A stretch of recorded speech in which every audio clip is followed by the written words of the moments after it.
everybody, welcome back to Will's Toy Room for another episode of Toy Talk. Here we have my good buddy Ron. Hi. So, we got a delightful little spread here. Why don't we just dive into that first, because I know everyone's probably catching their eye immediately. So, what do you got in front of us here? So I actually brought my personal collection of battle beasts for you all to kind of enjoy. The kind of cool thing about this collection is the majority of pieces here are from my childhood. Okay. Yeah, so these are actually the pieces that little Ron actually played with. And all the misadventures that ensued, I believe. Many rock, scissors, paper battles there, yeah. Awesome, okay. Point out a couple pieces of interest. Like, what were, like, out of all this spread, what would little Ron run up to first and grab and start fiddling around with? Okay, well, actually, you got kind of a wide assortment here, but again, some of the pieces in here are things I added to the collection. But so you actually have your little figures. These are the Battle Beast figures, and they actually come with little weapons, and they all have their particular weapons. Then the next thing was these battle chariot vehicles. Yeah. Okay. And the cool thing was the action feature on these was that if you pulled it back. Oh, okay. Okay, that one decided that. There you go. Oh, there it goes. Yes, but the mouth would actually chomp and move. kind of like the He-Man land shark. Correct. Well, the land shark did that. It wasn't motorized, but it would have the same mechanism. But you push Correct, to make the mouth in the move. jaw. Yeah. But this one actually, you roll back and the mouth would actually move. There he goes. Yeah, and then he would actually chew to eat. I don't know if you fans can see that. Oh, that's pretty fun right there. Yeah. So anyway, so those are the battle chariots. Oh, okay. Must be cold. Mind you, these are like 30-year-old toys, so. Yeah. And then they kind of came with a little bracket, so if you wanted to bring your army along. That's right. A little, again, going back to He-Man, kind of like how He-Man had the battle bones and stuff, where you could hook them onto the side and have that be a quasi-vehicle / figure storage area. Now, the kind of cool thing, you keep mentioning He-Man, but do you know what the Battle Beasts actually came from? Enlighten us. So the Battle Beasts figure line in the 80s actually came from Transformers. Okay. So this was actually a Transformer line in Japan. Okay. I don't know if it was called Battle Beasts or whatnot, but, 1980s Ron had no clue that these were related to Transformers. If you've also watched Toy Galaxy as well, or Secret Galaxy now, I do remember them bringing that up, that Dan brought that up, how this was like, now I'm paraphrasing, but like the weird cousin to Transformers, which on first glance you look at it and be like, how? Correct. Or why? And it's interesting, at least as an adult looking at it, you could kind of see the Transformers aesthetics with the figures, as well as the rub sign. That's right. So these actually had a play feature of similar to rock, scissors, paper play element, but it was water, fire, and wood. That's right. So fire burned wood, wood floated on water, and water puts out fire. Okay. So I believe, I didn't have multiples, but I believe that the sign on them was different. So you could get 3 of the same figures, but one would be water, one would be wood, one would be fire. And so you just didn't know. So you go with your friend, you'd be like, here, I rub the sign, it's water. That beats your fire guy, now I win, and I take your figure. So for all you completionists out there, now you have to look for not only all these different figures, but you have to look for 3 of them that all have the different symbols too. Now, don't quote me on that. That is my assumption because I never got to have multiples. So anyway, that was the play feature with these particular figures. Had no clue that they were related to Transformers. Okay. No clue as a kid. And then, but I guess it makes sense with the play sets that they transform Yeah. from vehicles into play sets, and that was the next tier up of play value, was having play sets. And it was kind of cool because Will actually brought these boxes to me. That's right. And really twisted my arm to give him a good price in order to have these boxes. So these aren't original to my toys, but I thought they were cool and added it to my collection. Yeah. So anyway, I'll transform one of these for you. Let's see the magic happen.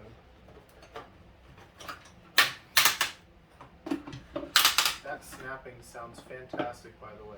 I That's know. exactly what you want to hear when you handle a new toy. I had a little heart attack when I did that. But so it's actually kind of cool. You get a little platform or a wall here. Okay, and you can just take whatever dudes you feel like and just kind of have them Right. It's got hanging out. a jail cell over here. Of Each course. one had a prison.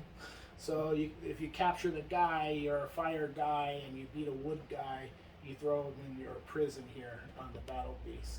And the cool thing is they also have weapon storage.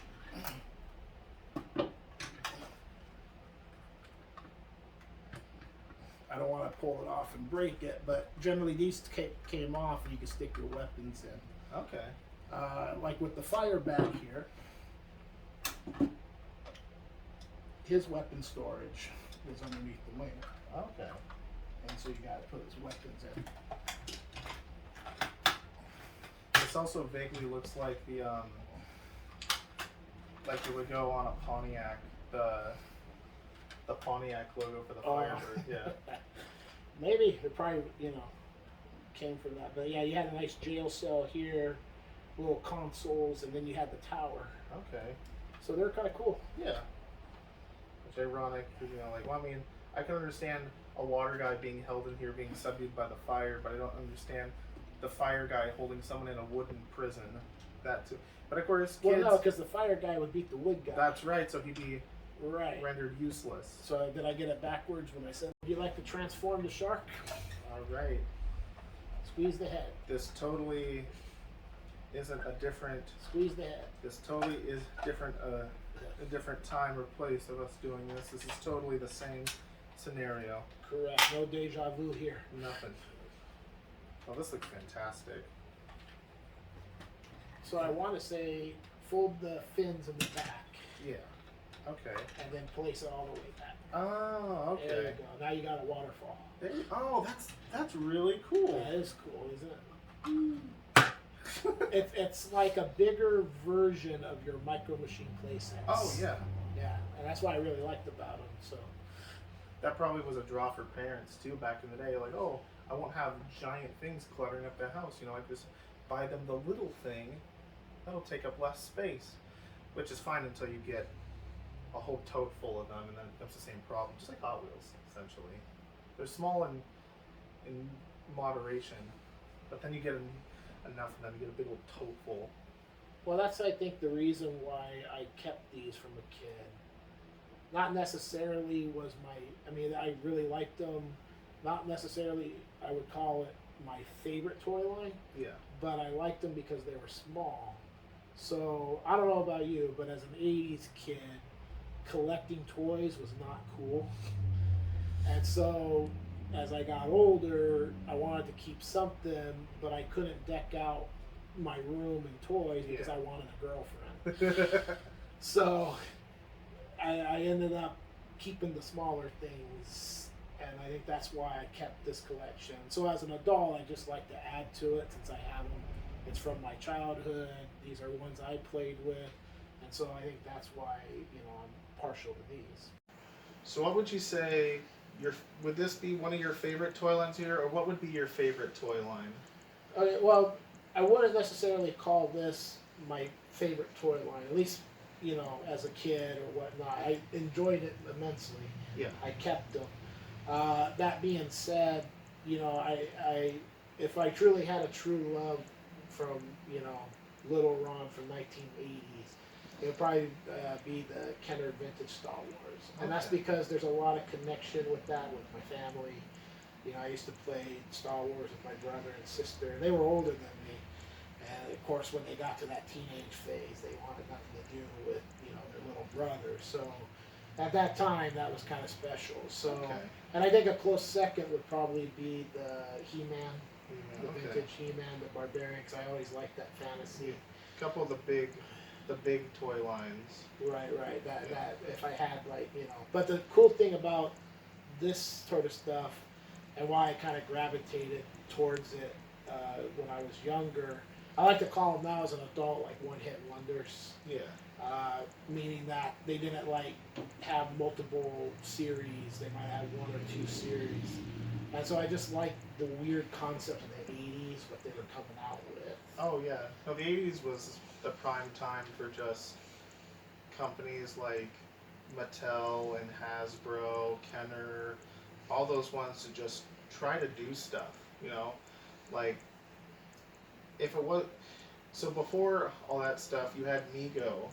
They had their toys, but a lot of their characters were the same body with a different head. And then along in 81, 82 came He-Man. And like what Star Wars did a few years before, He-Man totally changed the game for toys and essentially put Mego out of business because He-Man had all these wild characters that were completely unconventional of the time and did unconventional things of the time. And again, like all these ones paving the way for future toys and stuff like that. From the 80s going into the 90s and things like that, or just overall. Well, I was thinking more in terms of okay. So you brought up He-Man, or we brought up He-Man. Yeah. Do you know the other type of He-Man toy lines that came out during that time? Let's see, like related to He-Man. Yeah.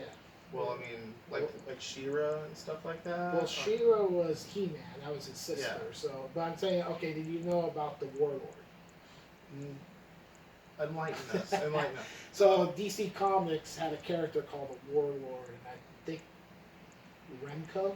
Okay. Maybe not. I don't know. But basically, it was a He-Man knockoff, but it was based on a DC comic. I don't know if the comic came first or the toy, one of those things. But basically, it was a guy with silver hair and a beard, and I think he was an Earthling that transported to a magical planet. I don't know. I didn't read it, but the toys was the same as the He-Mans. Yeah. And then there was, I want to say, Black Star. Oh yeah, I know Black Star. Right, they had a little thing in the chest. And again, these are early 80s. I didn't really have them as a kid. Because they were super early 80s, but they came out at the same time as He-Man. Because Black Star, they also had a lot of glow-in-the-dark weapons as well. Yeah, right. And so those are, again, I would call one-hit wonders because they didn't get the same popularity as He-Man. Where He-Man went from, 82 to 87? Something like that, but it did fizzle out at the end there. But it did last for a while. But you did have those toy companies putting out these lines that they started in the 80s and kind of stayed in the 80s until those kids that played with them grew up and decided to bring them back into the public eye. I mean, like Visionaries, Centurions, Supernaturals, Mask, and even even the ones that GoBots too was another one because everyone's too busy with Transformers that 9 times out of 10 you had a kid that wanted to play with Transformers. They get a GoBot, they say, what the heck is this? I don't know who this character is. Well, the GoBots were the poor man's Transformers. Which is also ironic because GoBots actually came out first. So I know, but they were less expensive. I actually liked GoBots when I was I liked anything as a kid. Yeah.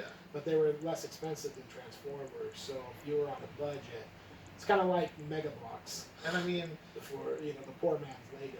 And if I am also being honest about GoBots, there are a couple characters that I like too that even Transformers didn't do. Like GoBots had a submarine, but Transformers didn't have a submarine. And GoBots got to do a car like a Rolls Royce. Transformers never did that. I want to say Hasbro got the rights to GoBots. They did. I think they eventually were able to acquire them to create their Hasbro verse of, because they also bought out Kenner and then got everything that Kenner had made, which allowed them to keep doing Star Wars. Correct. The big cash cow for them, which still is to this day. Yeah, I gotta love Star Wars. So Well, they did for a while until they kind of started putting Star Wars on anything and everything, and then people kind of got wise to that, saying, just because Star Wars is on this box doesn't mean I necessarily want to buy it. well, now we're talking.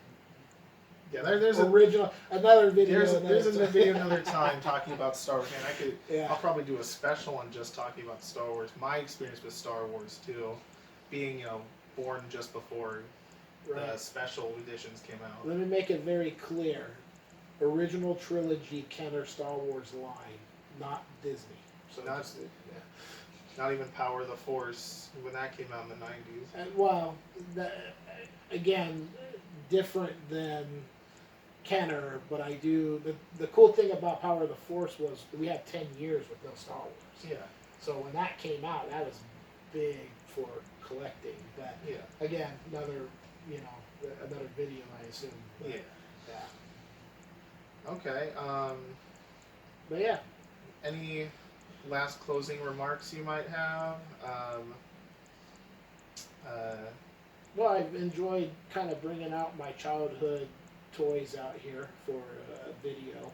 It was kind of cool to relive the whole Battle Beast rock, scissors, paper element. Yeah. So, but yeah, it's a really fun toy line. I think what I really, I think about all the stuff I gave away when I was a kid, like becoming a teenager, because back in the 80s, Toys weren't cool. Toys weren't cool, and I wanted a girlfriend, so I became a closet collector. I hid all my stuff. But the cool thing about these were that they were small, and so I was able to kind of keep them and tuck them away, and forgot about them until I Just started putting one up getting into for scale right here with the Inhumanoids right there. Just how tiny it is. Right. But yeah, so that's kind of part of the reasons why I kind of kept this particular line. And so now when I get some in, I kind of take out the ones, and who knows, maybe I could actually complete the line. Yeah. I'm not a completist, but who knows. That would be pretty cool to get, to go right along. I mean, my first complete line I ever did was Star Wars. Actually hunting down every single, up to Empire. From A New Hope to Empire, getting all the figures, all their vehicles, and everything like that. But again, I'll save that for my big special Star Wars video. Cool. But hey, good to have you on here. Yeah, thank you. I appreciate it. So it was good talking to you. And if you're local and stop by one of the toy shows, just look for the pink tablecloths and the big pink signs.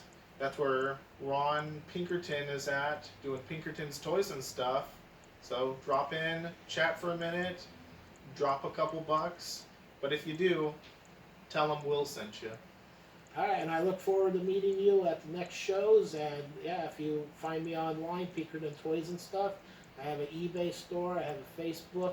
Go ahead, contact. You see anything here, about 99% for sale. So give me a ring, and maybe we can work something out. It was very nice to meet you all. Thank you. All right, and I will see you next time. Bye.